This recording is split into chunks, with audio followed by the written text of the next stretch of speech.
All right. So we are there. We are live as soon as my technology catches up with me. Bam.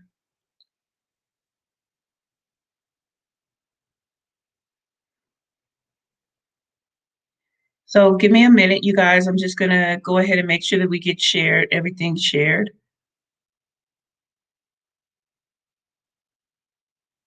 There we are.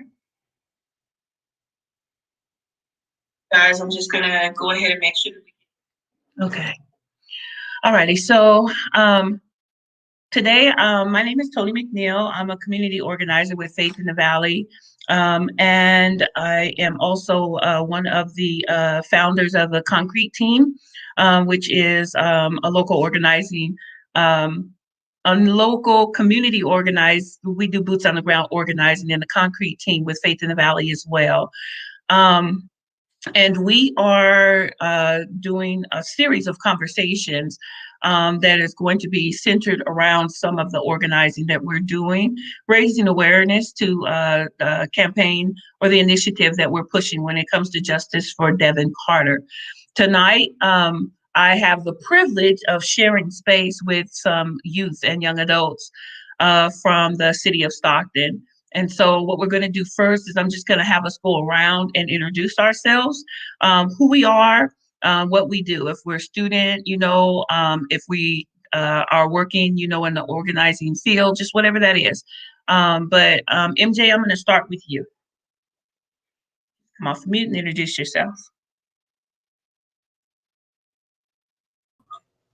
Okay. Um, like I said, I'm MJ. I'm a high school student with the We Flow Radio youth journalism project. That's kind of like my main thing right now. Um, I'm also uh trying to like further my career as a freelance artist. So there's that. MJ, did you say your age? If you did, I didn't catch it. So if you could repeat it. Oh, I'm 16. You're 16? Okay.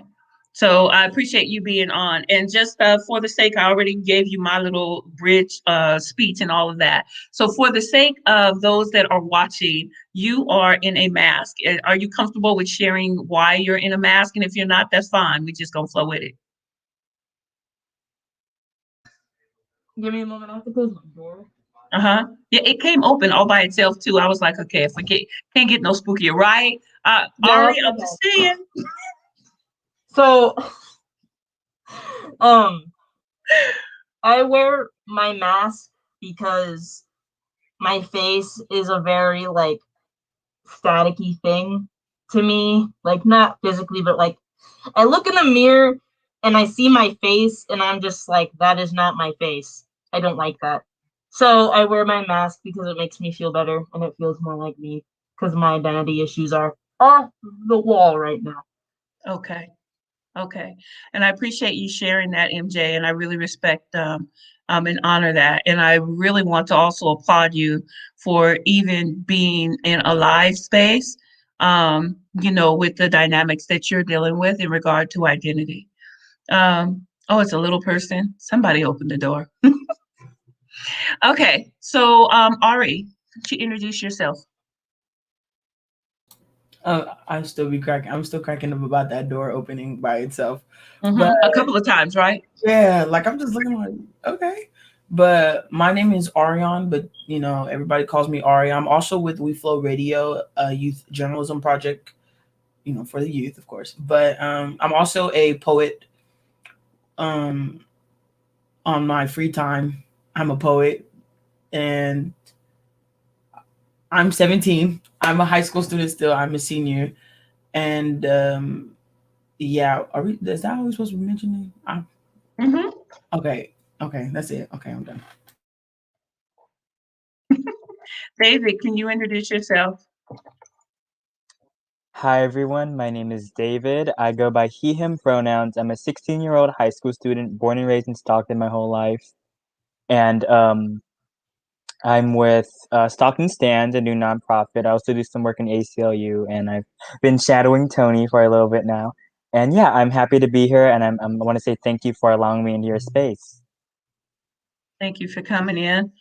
Um, Musotic. Did I say it right? Will Yeah, you introduce yourself, please? yes. My name is Misotik Zaragoza. I was also born and raised in Stockton. I am 24 years old. I am currently a security officer at Facebook for Grave Shift. I am a leader of the local ACLU San Joaquin chapter. And I got my degree from UC Santa Barbara in sociology. So yeah, that's some background on who I am and some stuff that I Wow. do. Nice, nice. Nice. Welcome. And thank you for coming in and sharing the space with us. I super appreciate you being here. So Tanis. Thank you very much. Hello, everybody. My name is Tanis Wallace. I am 27 years old. I am a ally, and I am currently working for public health advocates here in the Stockton office. I am originally from Oakland, but I've been in Stockton for quite a while. So thank you for having me into space, and I'm excited to be here. So before we do anything else, let me ask the question. Are we all familiar with the initiative that we are dealing with right now surrounding justice for Devin Carter? Okay. And so just, in a few words, can you all just kind of uh let's just kind of get caught up, let me see, where we are with this. And just popcorn it. So I don't even want to call on anybody. Just come off of mute and, let's paint the picture. Where are we here when it comes to justice for Devin Carter? What are we looking at? What do you guys see has taken place? What happened? I see that I kind of see it where the police pulled over a black child. Well, he's 18 now, but he was a youth still.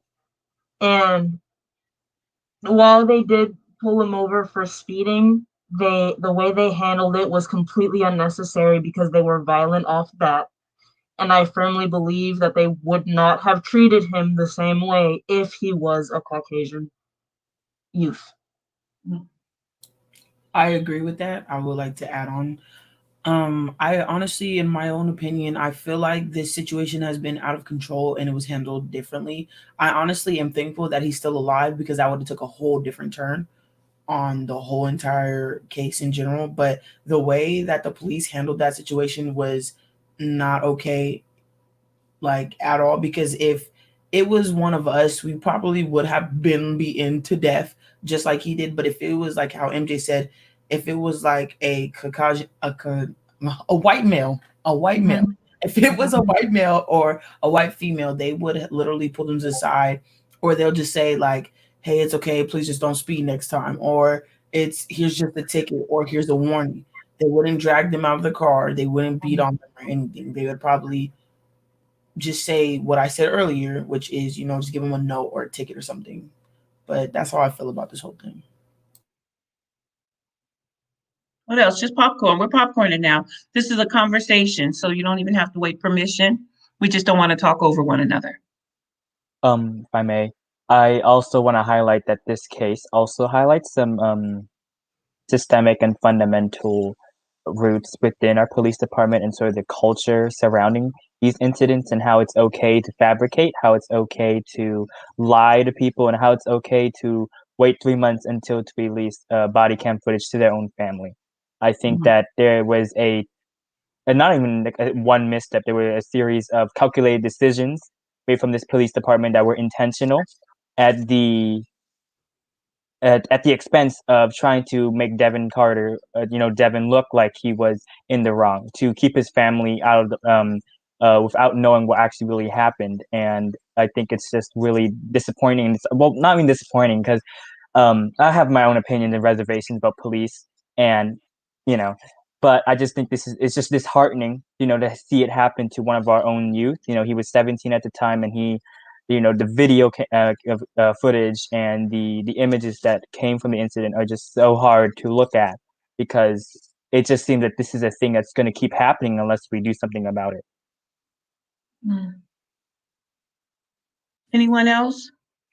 Yeah, definitely. I think this was a grave misuse of power and authority, and it was done just simply because it could be.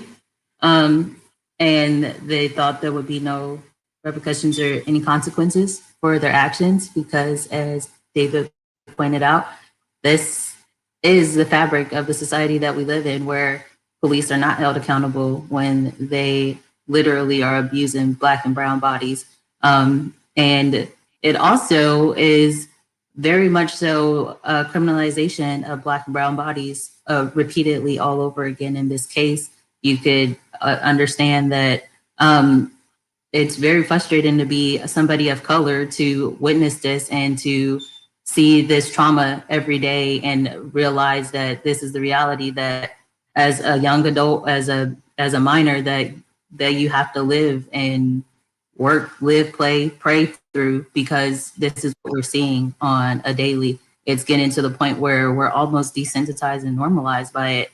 And this is what we're up against, and this is our battle. This is our fight. These are the things that we're dealing with all around the country. But here in Stockton, it is very, very disappointing, especially to know myself. My brother was a victim of a crime, and the police came out and interrogated him like he was the perpetrator. And to see that this is across the board, how young men of color, how young people of color are treated, is just frustrating and disheartening. And I'm glad that there is a strong call to action for justice for Devin, because it's not just justice for Devin, it's justice for all of the Black and brown bodies that we've already lost, and all the Black and brown bodies that we're protecting now by being vocal and making sure that we put an end to police brutality.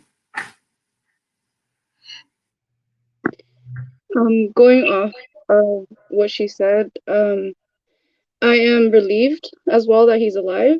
I am one to talk about the history, especially within our own community in Stockton.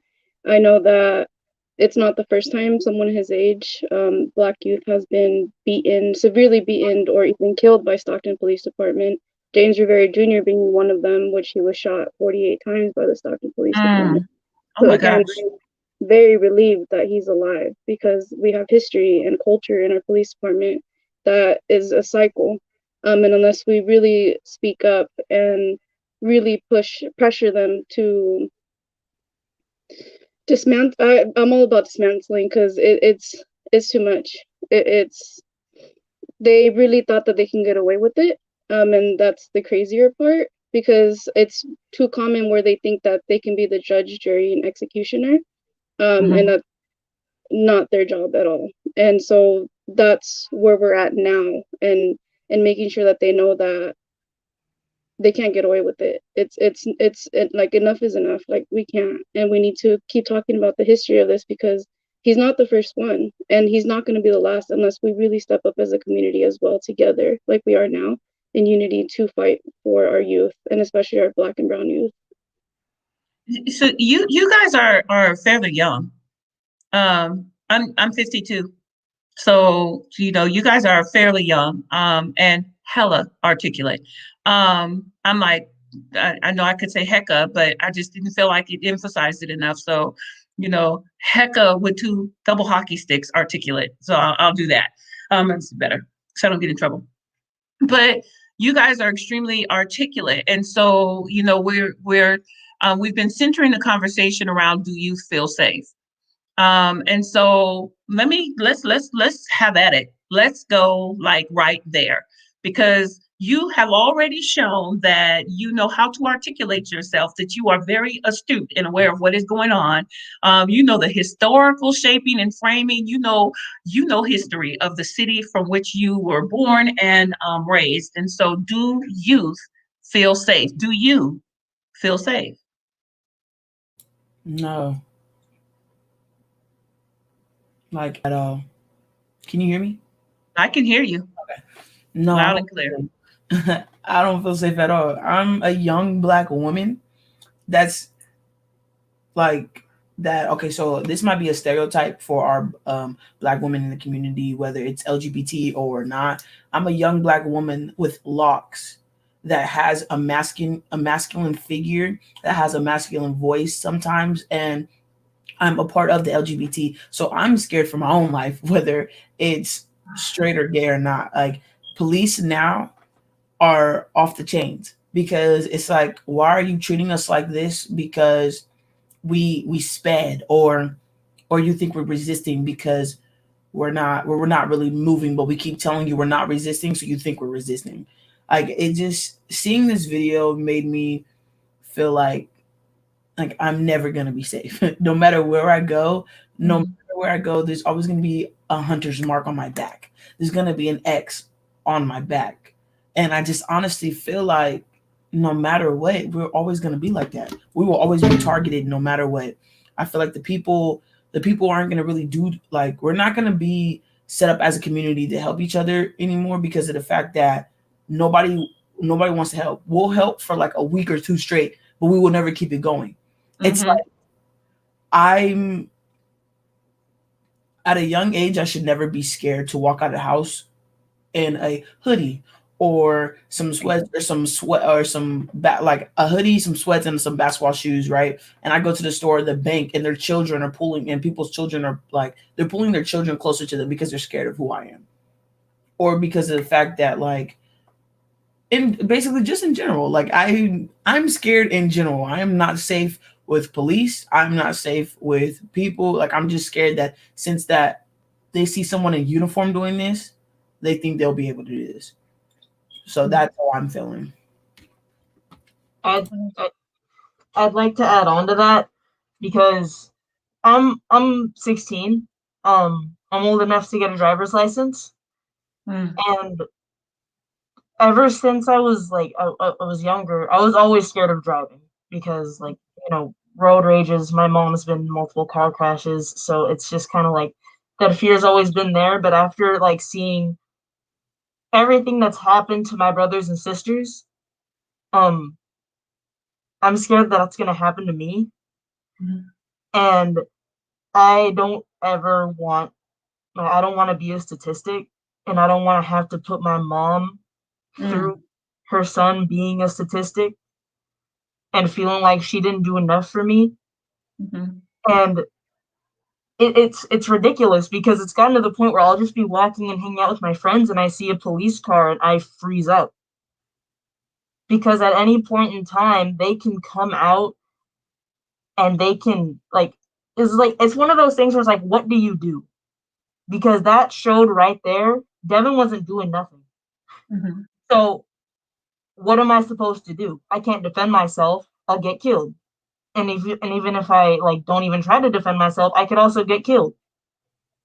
So it's kind of like when I see a police car, I basically I see a walking executioner. I see the Grim Reaper when I see a police car because it's always a matter of who's in that car, who had a bad day, who is feeling like extra violent, extra racist, and then they see like a black kid like myself, and like I'm also part of the LGBTQ community, and I dress in a very like unnatural way. So I'm just scared that I'll just be walking and it'll be the last time I'll ever be able to like walk again. And I just can't imagine being in that situation and thinking about the last thing I said to my mom. I'm thinking about like the last thing I've like I haven't gotten to do the things I wanted to do, the things that I've been working so hard to do because my life was taken away by a racist who couldn't handle things the way that he should. And it's like they don't see a child. there's many layers to it, but at the bottom line, like, not only am I Black, but I'm a child. But they don't see that. All they see is a criminal, and that's terrifying. Well, thank you very much for sharing that. Thank you for sharing that.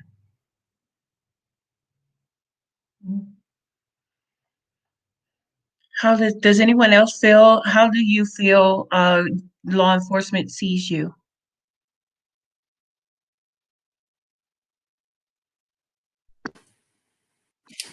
I can speak to that a little bit. As a young adult and as a teenager, I was really certain of how law enforcement saw me. I actually had quite a strong relationship with one of the SROs on my high school campus. I went to Cesar Chavez High School. And we were really cool after we butted heads a lot because I had a issue with authority. And like I said earlier, I grew up in Oakland and I witnessed a lot of police brutality in my own family, my own father, in fact. So I definitely had a strong opinion about police presence, especially on a school campus. But once we built a rapport, she told me, you know, you're not like the other kids. And I had to tell her, Officer Pinto, I know you mean that as a compliment, but you can't say that to me because I'm just like them. Whether you know it or not, because I'm vocal and I talk to you more, they're more like me than they're unlike me. So I need you to understand that first and foremost. So the relationship that you want to build with me, you have to build with all of us. But it was very clear in her mind, in her associate's mind, her colleague's mind, that we were all destined to have the same outcome. Like it was put earlier, that we were statistics, we're numbers, we're literally young people walking on this campus who do not have a fighting chance, because not only do we have a surplus of officers on this campus who are vocalizing that on a daily basis, we had one counselor for over 125 seniors at the time. I had to learn my own FAFSA, my own comment app to get in college because we were spending one counselor between two other high schools. We didn't have a nurse on our campus. Anything that was considered a fight or a riot, kids who were on honor roll or whatever the case may be, who had high accolades, was called into the office because based off the color of their skin and maybe the proximity that they were to this event happening. But it was very clear at Cesar Chavez High School in 2012, before I graduated, that all the Black kids were maybe at promise and probably could do well, but it was a very high and likely chance that we were the students who were going to get blamed for something when something went wrong, that we were going to be referred to law enforcement if we had something really simple like a altercation or back talk to teachers. And that was not the case with our white counterparts on the campus.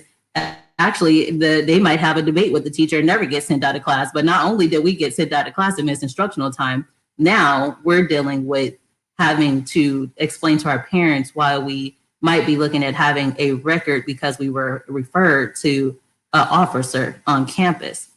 And it's really streamlining and highlighting what we know now are called the school to prison pipeline. And that's what we're seeing at. That's what we're looked at in the community as deviants and as thugs. And for girls, we get called fast and hoochies and all these other names because historically that has been the propaganda that has been attached to Black and brown bodies, and it just perpetuates itself today.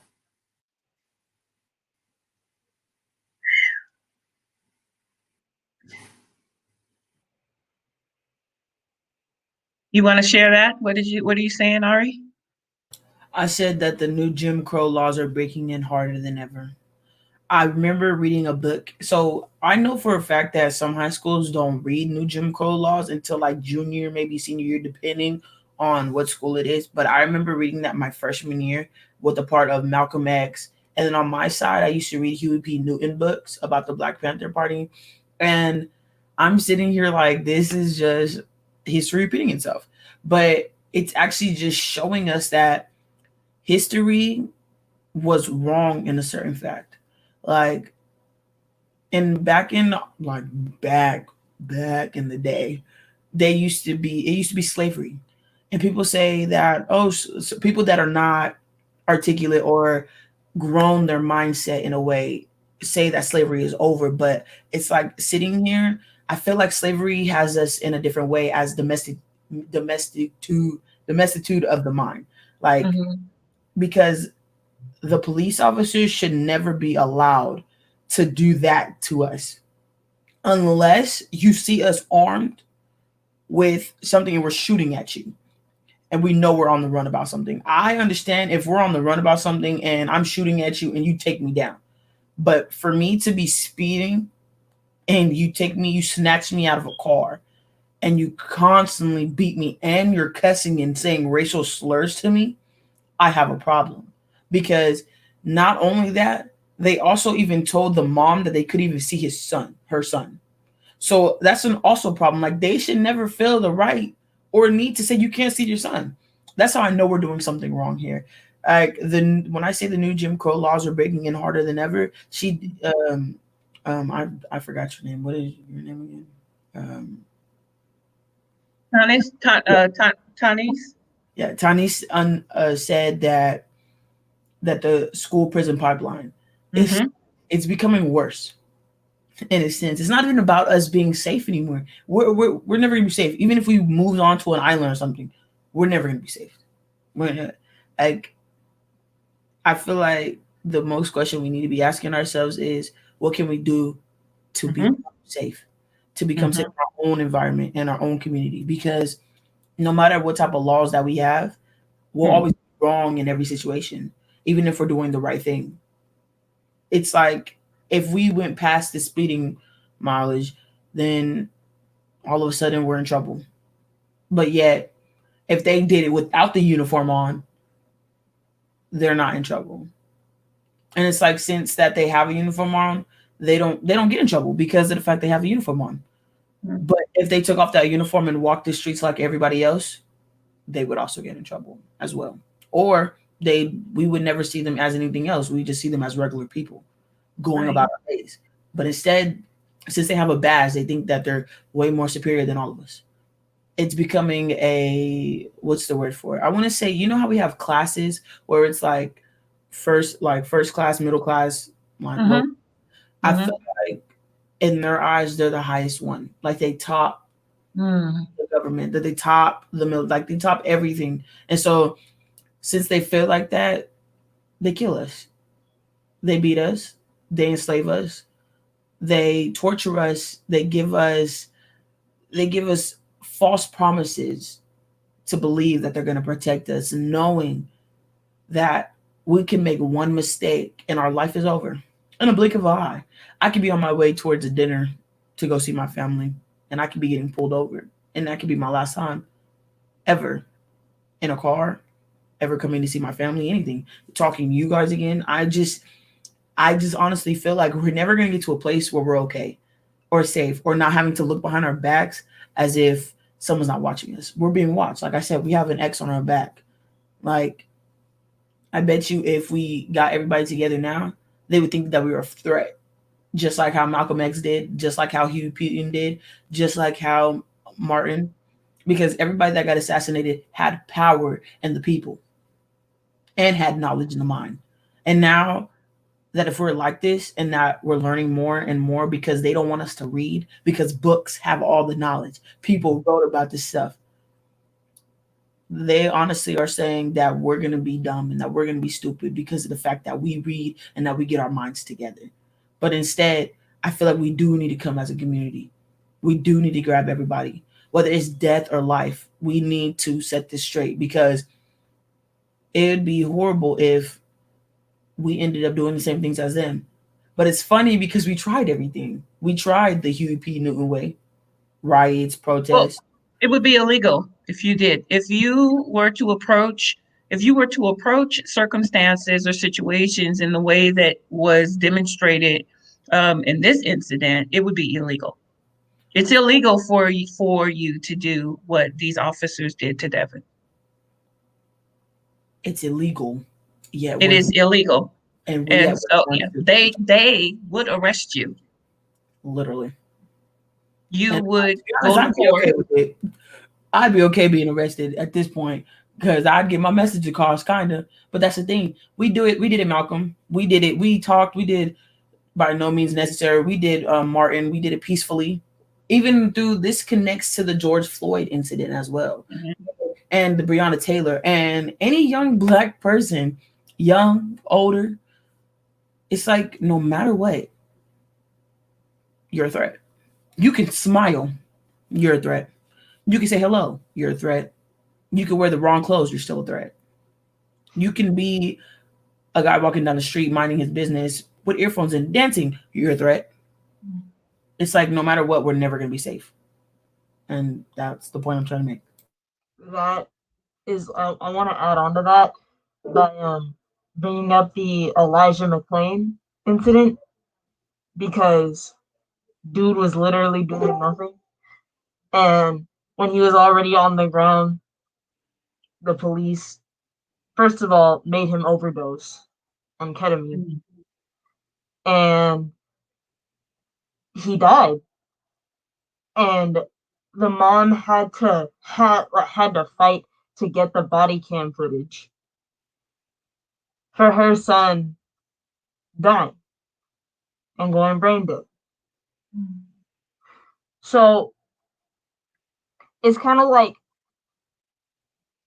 they get a sick, I feel like they get a sick sense of like power when because like if we think about it, back in 2020, or like actually no, not even in 2020, way before that, when we were doing peaceful protests, when we were like literally just marching, like Ari said, when we were like doing what Martin preached to do, just like preach, like just marching and like saying what we wanted to happen and being peaceful, we get gassed, tear gassed, and shot with rubber bullets.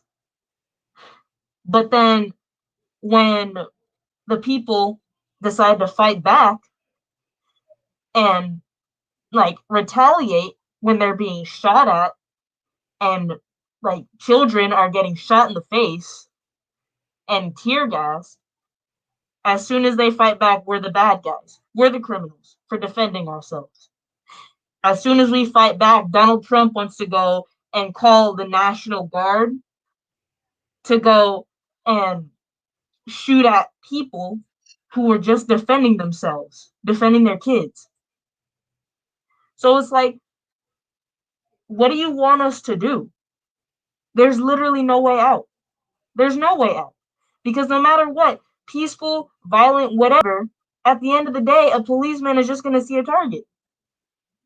A policeman is just going to see a criminal. He's going to see. Go ahead, MJ. I'm sorry. It's fine. Like let me reference the anti-Asian crime that happened with this dude who the police officer said had a bad day. Dude killed 8 people, and the police officers said he was having a bad day. So what happens when a police officer is having a bad day? And he pulls over a black youth, a black person in general, black or brown, having a bad day, and suddenly that's the last day that that black or brown person ever saw light of day. And then it's just excused with having a bad day. That's like you get murdered, and instead of your murder being held accountable, they pass it off saying they had a bad day. Imagine being the mom of a child who got killed, and the police department passes it off as the murderer had a bad day. So now you lost your kid. Mm. So I know that there's a lot of justification that we see, that takes place when it comes to the rules, the different things that law enforcement sometimes can hide behind. And so I'm choosing my words very carefully and intentionally. I want to ask the question to you, young folks, what does accountability look like? So, and David, oh Lord, Mia Soltik. I'm not hearing your voice much, and so I want to put it out there as well for you all as well. What does accountability look like? So, from a youth and a young adult perspective, what is accountability? What does that look like to you when it comes to law enforcement? What's accountability look like? Sorry, David, if I can go first. For me, I think learning about the history and the cycles of police is part of accountability, because the foundation of police is on white supremacy. That's what they were built on. They weren't created to protect the BIPOC community at all, especially the Black community.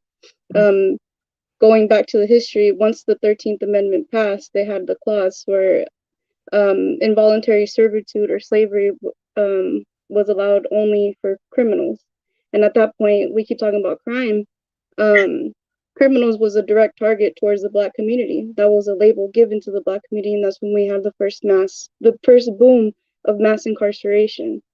And so with that, I think that's part of accountability as well, because I'm all about abolition. And so especially going back to prison abolition as well, because that's how we got our modern day prisons with that first boom, right after the 13th Amendment, going back to, sorry, Ariane is your name? Going back to where they said that slavery is not done. I did research on modern day slavery, and that was with the prison system. And so it's not. They made an exception to it for crime, and that's why when you guys there's no way out, that's because it was purposely created that way. It's something that we need to dismantle, something that we need to hold the whole system of policing accountable. Because like I said, it wasn't created to protect us. And so where do we start? That's why we come as a community.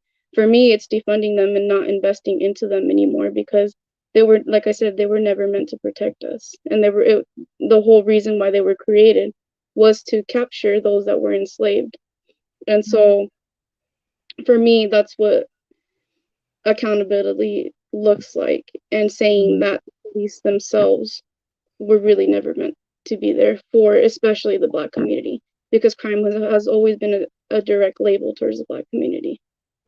So Mia Celtic, just to make sure I'm digging in a little bit, are you saying police as the individuals? Are you saying police as policing the actual entity of policing as it exists?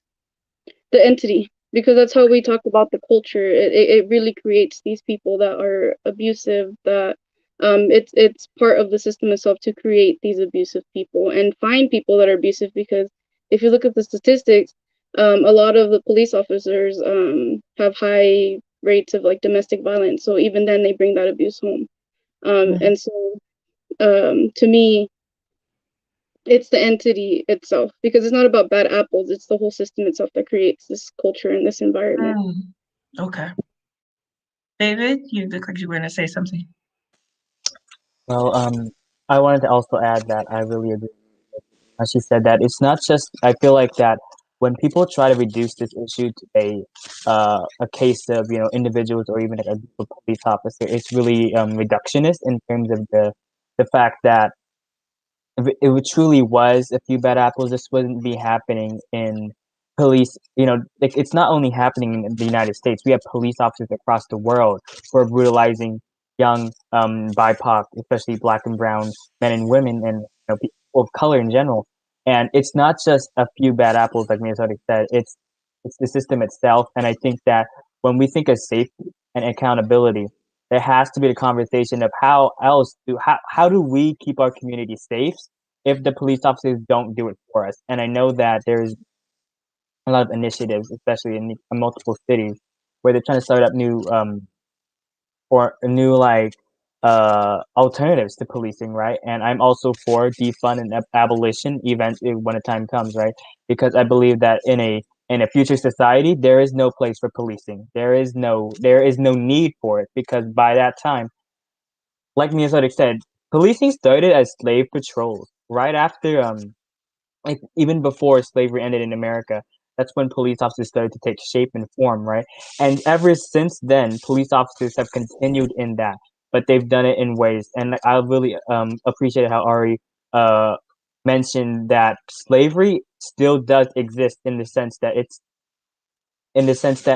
still continued on. Like that mentality and mindset, that ancestral trauma is passed down to generations and generations, and we're not going to stop it if policing continues, because policing is another tool of white supremacy and keeping the status quo, where there is where the fact that our country has people of white cishet, the norm is that, and that if you have that amount of privilege, you're never going to face these things. And I feel like that the fact that we need to have this conversation, that we need to make space for youth, goes to show that they don't respect our opinions, that they don't understand what we're going through, and that's why we're here talking about these issues. That's all I really had to say.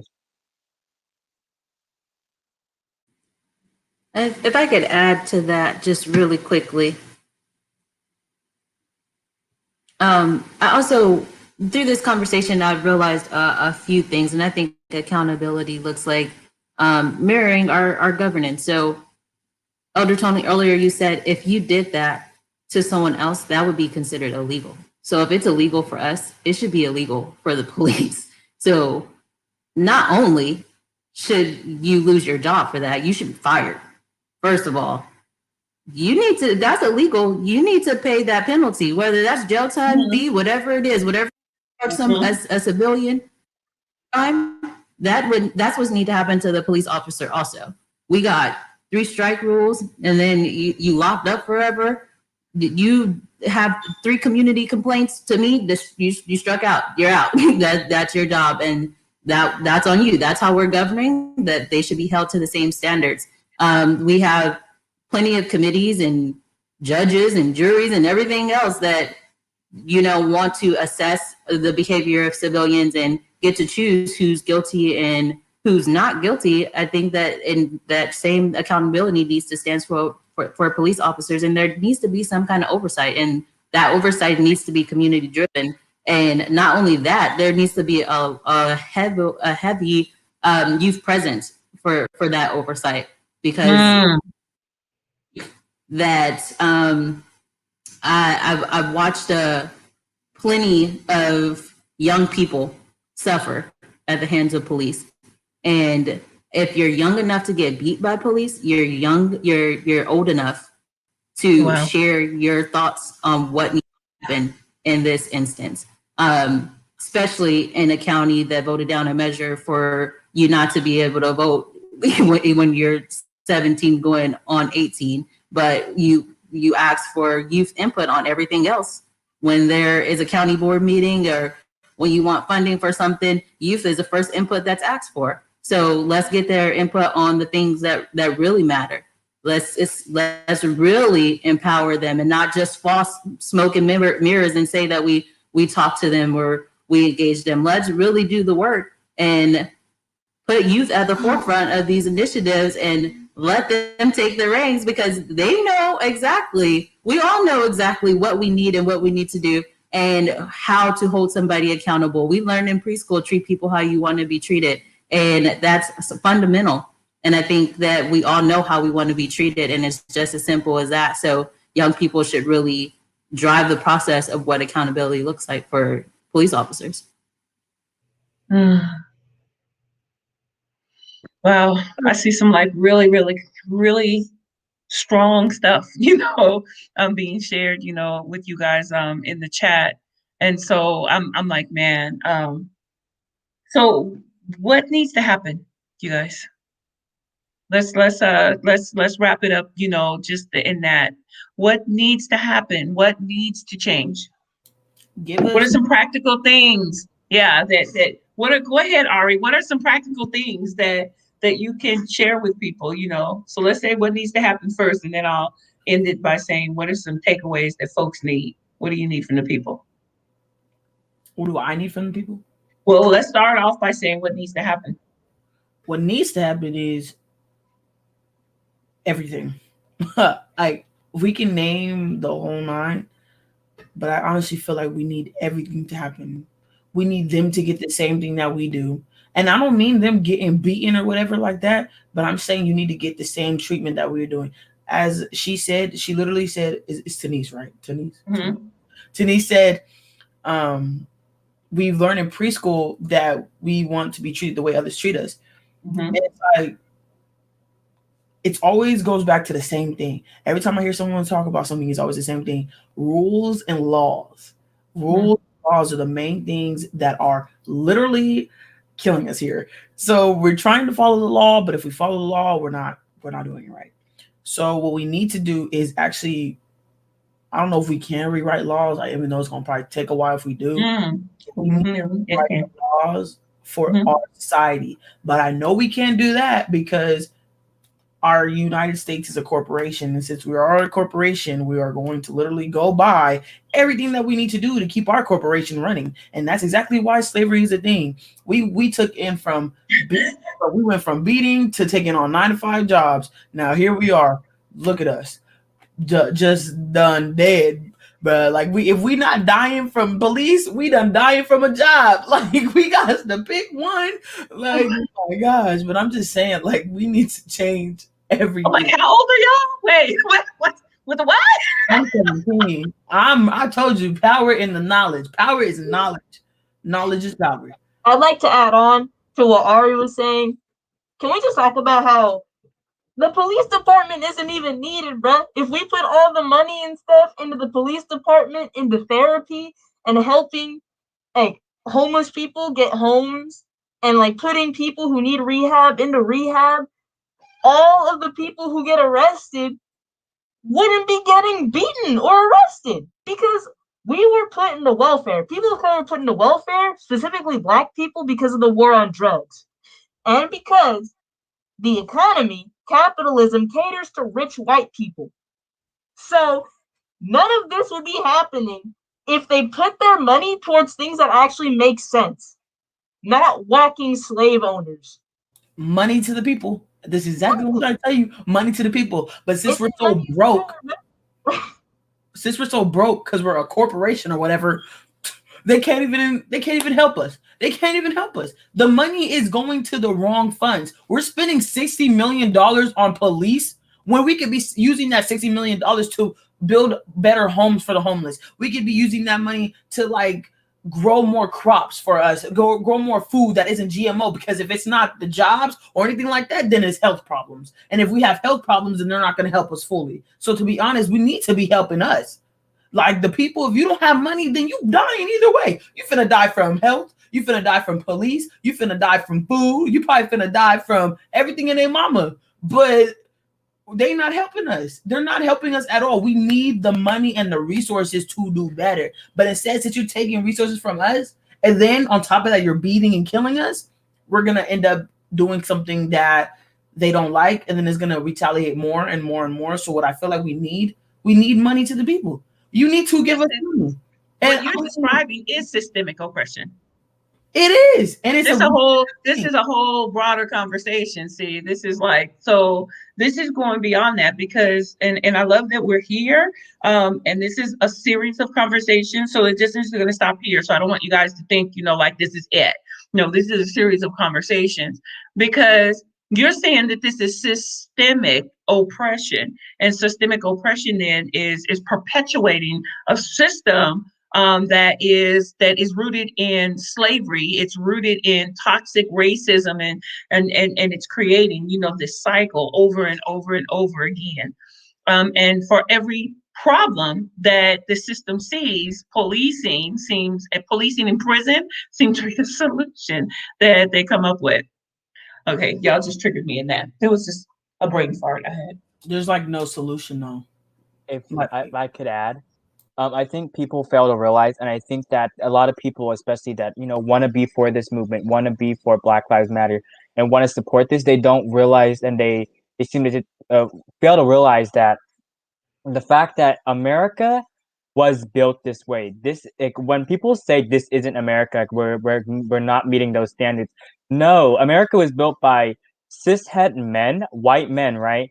And they knew what they were getting themselves into. They knew, and like it really irks me because people like to say, "Oh, we're better than this." No, we're not. This is a country that's built on oppression. It's built on the back of slaves. It's built on taking from I want to also mention indigenous populations, Native Americans. They were taken. Their land was taken. We took away so many things from these people. This country has a history of taking things away and oppressing the people that they deem less. I know I'm blanking it that they think is less than them, and Mm-hmm. systemically, like if people want to really help, if they want to get involved, they need to understand, and it's easier for us to educate ourselves, right? Because we're living through these experiences. We don't need to pick up a book. We know what's happened. Like you go through. It's not history to us. It's our ancestral trauma. It's how we got here, right? But some people they need to learn, and it's not our responsibility to educate them. People need to open a book. People need to look and learn and see and realize that oppression is within the fabric of this country. And if you cannot understand that or realize that, we are never going to get anywhere. And that's why we're having this discussion. 1850, 1960, now it's 2020. We're doing the same things over and over again. And what holds back is that the detractors don't want to learn. It's not our fault. It's not our fault that we can't get to this place in society where we're treated as equal, right? Or it's equitable. It's the oppressor's fault, and it's always going to be. And I feel like that when we get into these discussions, and it's hard because it weighs a lot on us, on our communities, right? If we feel like we can't get anywhere, but it's not our fault. Like I cannot stress enough, right? It's not our fault. We've been fighting for this since the birth of this country, before the birth of this country, before white people stumbled into this land, right? We've been fighting for this, and I think we just need to call upon, especially the people who have privilege, to use that and realize that what they hold is what is oppressing us, regardless of not if they abuse it. Say that again, David. What they hold. What they hold is what oppresses us. What they hold is what oppresses us, regardless or not if they use it. They still have it. Miss Sorry, Tony. y'all. That was a lot. No, But this is a great please discussion. don't apologize. Look, Tanise, I'm sitting here like. Can I add on? Sorry. Look, Yeah. I'm good. Nothing to say. You say oppression, you say oppressors. As I said in the chat earlier, and I stay stating this because it's always in one of my poems. And I will tell you, the oppressor can stop a revolutionary leader, but they can never exile a revolution. You know how many times we went back and forth doing the same revolution, but in different ways. But you can kill off the leader. You can always cut off the head, but somebody gonna grow stronger. And I promise you, it's on and cracking. We may not come to you bad. We may not fight back like how you wanted to, but I promise you, this America that we salute to the flag, it's finna be taken down. That flag every day, it goes up and it comes right back down. And when it comes right back down, it's finna stay down because I'm so tired of the same oppressors. And it's always the white people or the ones that are so uneducated. Let's go with that. Uneducated in this world about what's happening. Did you know that one of my white teachers, yeah, she was white. So my math teacher done told me to write a poem about slavery being abolished. I done flipped out because you think Abraham Lincoln wanted to help us, and you really think this stuff is okay? And George Washington, okay. White people finna be white people. Duh, like you. Abe Lincoln did not help us. Abe Lincoln did not care. Nor did George Washington. What'd you do? Stand there and was like, yeah. None of these white people I did care. that. I helped free you because you wanted the votes to become president. Yeah, how about you really read about it? My guys, y'all, we're getting history books that are not even about our history. Literally, Yes. schools. It's I'm whitewashed. It's Eurocentric. Exactly. In my class, we're reading. Well, I read stamped from the beginning, literally because we were stamped from the beginning. For you to enter inside of this world, our parents signed papers giving us up. Literally, we have a social security number. We are slaves. We are slaves. I don't think anyone is ever going to understand that we're never going to be not slaves. We are slaves. We need to literally move outside of the country to not be slaves to this world. And for you to be not a slave to this, you literally need to freeze your name. But you know how long it takes you to freeze your name? By the time you freeze your name, you're going to be dead. Bro, and not only that, can I just say, Hamilton has these white people thinking that we did something. Hamilton be thinking, yep, the founding fathers definitely love people of color. No, that was Lin-Manuel Miranda. That's not Hamilton. Literally, the Hamilton musical literally done justified everything we have been talking about. It is propaganda. Wait, you guys are hurting my sides. I'm like, it's the truth, though. Okay, and I hate that it took y'all 40 minutes to just y'all.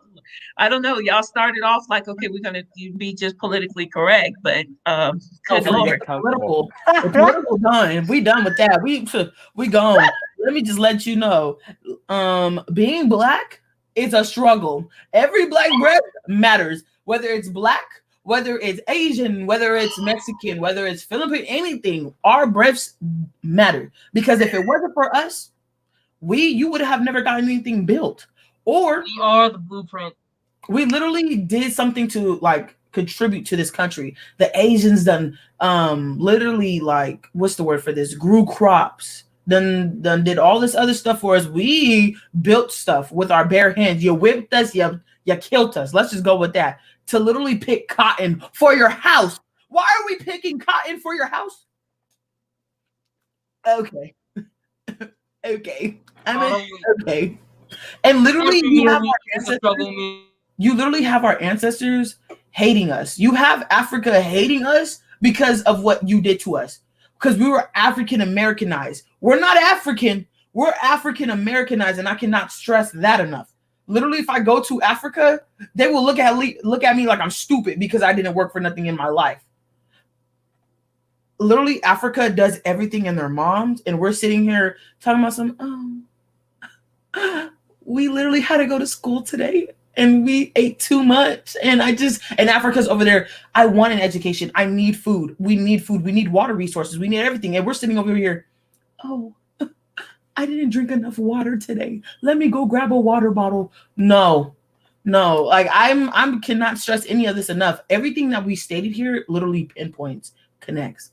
And I will just say this now. So let me say this.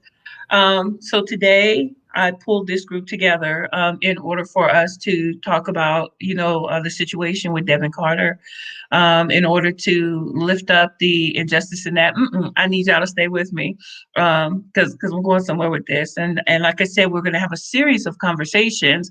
Tanise, we've been working on this, right? Do youth feel safe?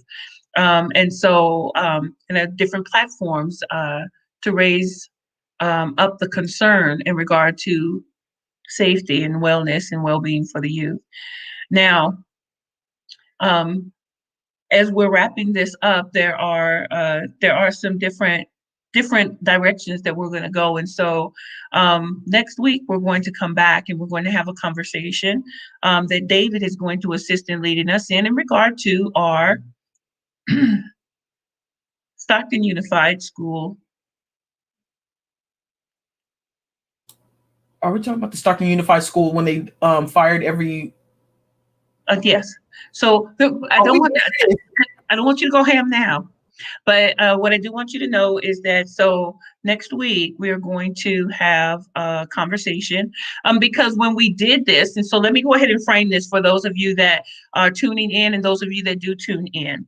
When we are having the conversation in regard to do youth feel safe, the youth actually in planning for this, Tanise, you were right there. David, you were part of that. What they did was they said, these are the entities that go into making a community feel safe for the youth. And so then they graded those infrastructures that they determined should be there. And so the police got, what did you guys grade the police, David? What? I think it was either a D or an F. I think F overall systematically, but in Stockton, it's a little better because we do have some movements. So I'd say I think we put a D, but systematically, let's be real. Oh, okay. So it was systematically, it was a D or an F. So it was an F when it came to the police, and I believe the D was because they gave it a D because of the work that the chief has been doing in regard to being proactive with building community and community trust building and efforts. Then there was now it was two separate entities because they did not look at the Stockton Unified School District Police from the same lens as far as feeling safe. What grade did they get? Probably a D and or F. It wasn't positive. I know that. And the Stockton Unified School Board that voted in entity, I don't even know how that was. It's been brought up, and so what grade are they getting? Gave them a D. There's some student advocates. Shout out to Trustee Flores and Vargas. Y'all got us, but Mendez and company. I'm just gonna say I don't care if it's for Mendez and company. Not cutting it. Okay, so now this isn't David. Did I have anything to do with this vote? Oh, the grading? No, we Yeah. that was us. Yeah, Okay. we were. That was the youth. That was the Tanish, you were on vacation.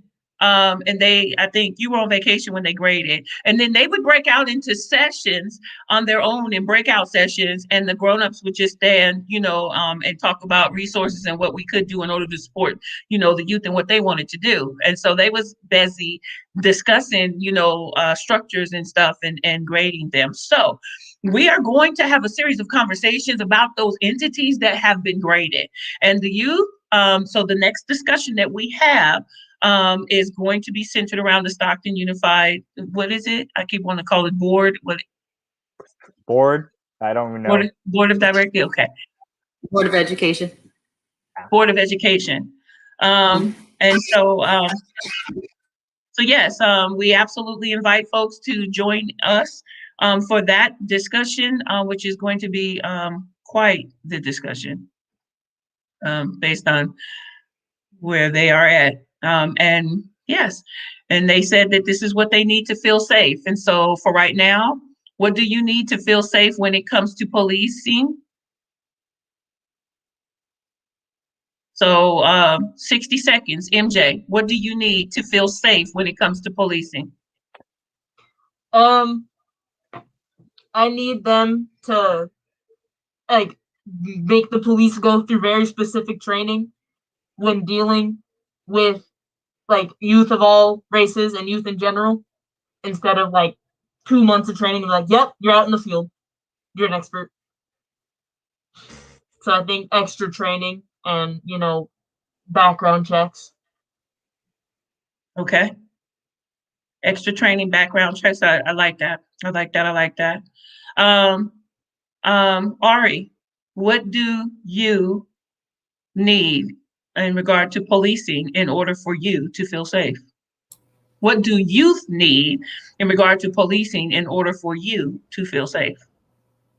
I need you guys to move away from Stockton and never come back.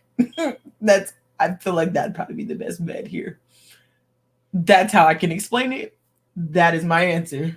I need you to go or take off your uniform and turn in your badges and be like, we're done. Can y'all all just quit and don't start one up back again? I think that'll be fine. And you said all the police. You just want all of them to quit? Yeah, and then put your batons too. Handcuffs got to go. Burn them. Just burn everything. Burn it all down. It's done. Okay. They said new building in downtown for sale. Yes, sir. Yes, sir. Okay. And so, David, what do you need in regard to policing, or what do you believe you need in regard for youth to feel safe? Well, I'm gonna do this. Well, to organize my answer, I'm gonna do long term and short term.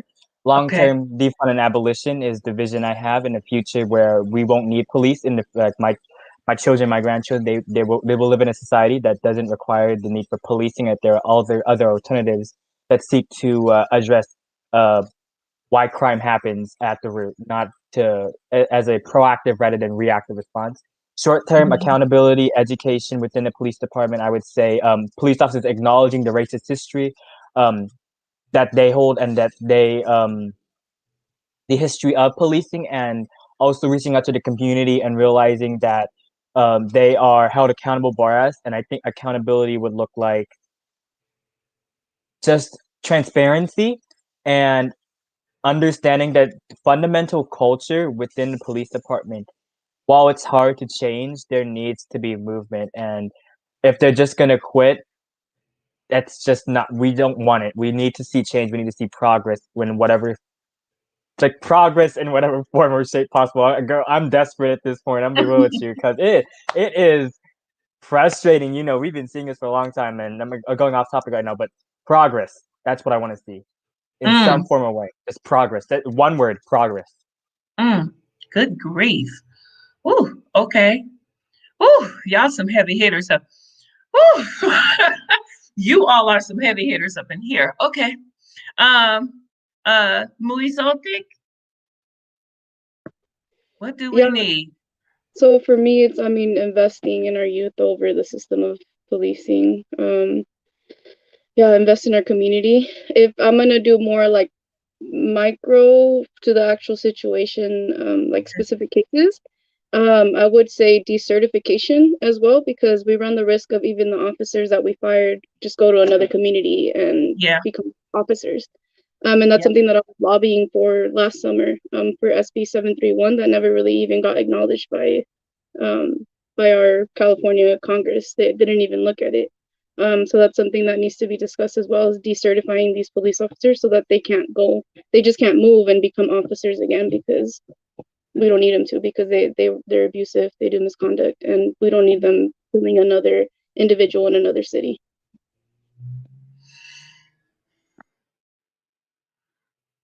All right, Miss Tunney's. What do you need to see in order for youth to feel safe? I need a lot, but first it's gonna have to start off, like David said, with that accountability. First, I want some acknowledgement of the harm done and a heartfelt, sincere apology for the harm that's been done. Oh my God. We can start our healing process, because we're not getting nowhere without starting that first. So that's the first thing. Second of all, I need some show of good faith. Don't let us ask you to disinvest. Take a portion of your own money, create a youth task force, and use those funds to make sure that that task force is comprised of only peace officers, therapists, counselors, mentors, officials, wraparound service providers that will be under the police department, that's going to only respond to youth incidents. There should be no guns, no tasers, no handcuffs to respond to these situations. In good faith, make that step first, and then we can talk about anything else. But for a young person to feel safe, we need to know that you are not bearing arms or anything else that's going to hurt us, because we're not bearing anything that's going to hurt you. So I want to be treated, and I'll treat you accordingly. And I think that that's what I'll need initially, and then after that, there's a whole list. There's a whole host of things. But I think that in show of good faith, to divest in your group internally first and utilize those funds for the good of community, and you'll listen to youth. Honestly, listen to youth. Don't just say that hear me, feel me, understand me, acknowledge me, see me, and listen. That's it. So, y'all, I have nothing that I can add to that. Nothing that I can add to that. Y'all like have this right here was perfect. What I can, say is to the community, your youth need you to show up. That's what I can say to the community. That makes me emotional. Youth need and deserve you to show up.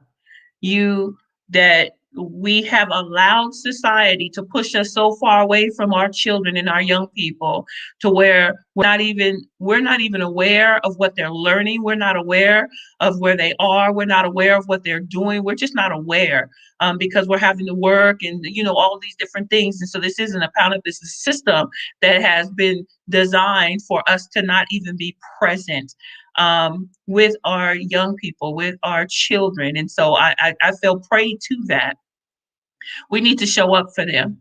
They're protesting, they're demonstrating, they're exercising their rights, they're using their voices, they're writing letters, they're doing all of these different things, and we need to be the wind, the spirit, the breath behind them, that fire that is pushing them forward in order for them to make the change and push that change that is needed.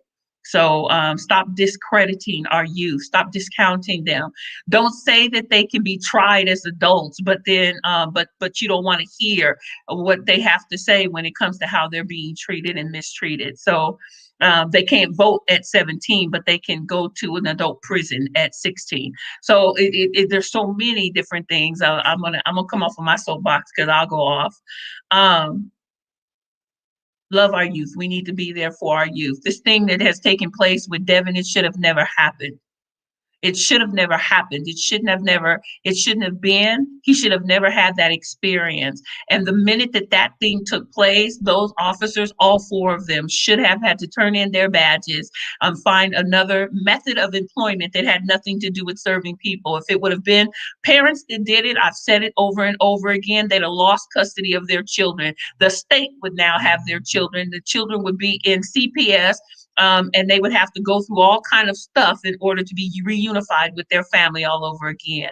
Not so when it comes to law enforcement. Only entity I know that can beat, kill, shoot, and abuse individuals and still get their gun badge and everything back and go right back to work, or be laid off and get paid while they're sitting there being investigated on whether they do. I don't know nobody in the whole world that can do a thing like that.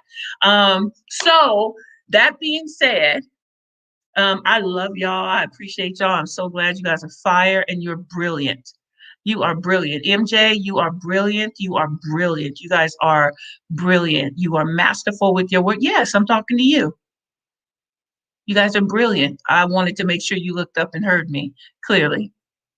You are brilliant, just as who you are. Intelligent, super, super, super deep. And you guys are game changers, powerful. So I look forward to seeing you all next week, same time, same place. And we're going to tap in order for us to talk about what do youth feel safe. So I appreciate y'all, and I will talk to y'all soon. Peace.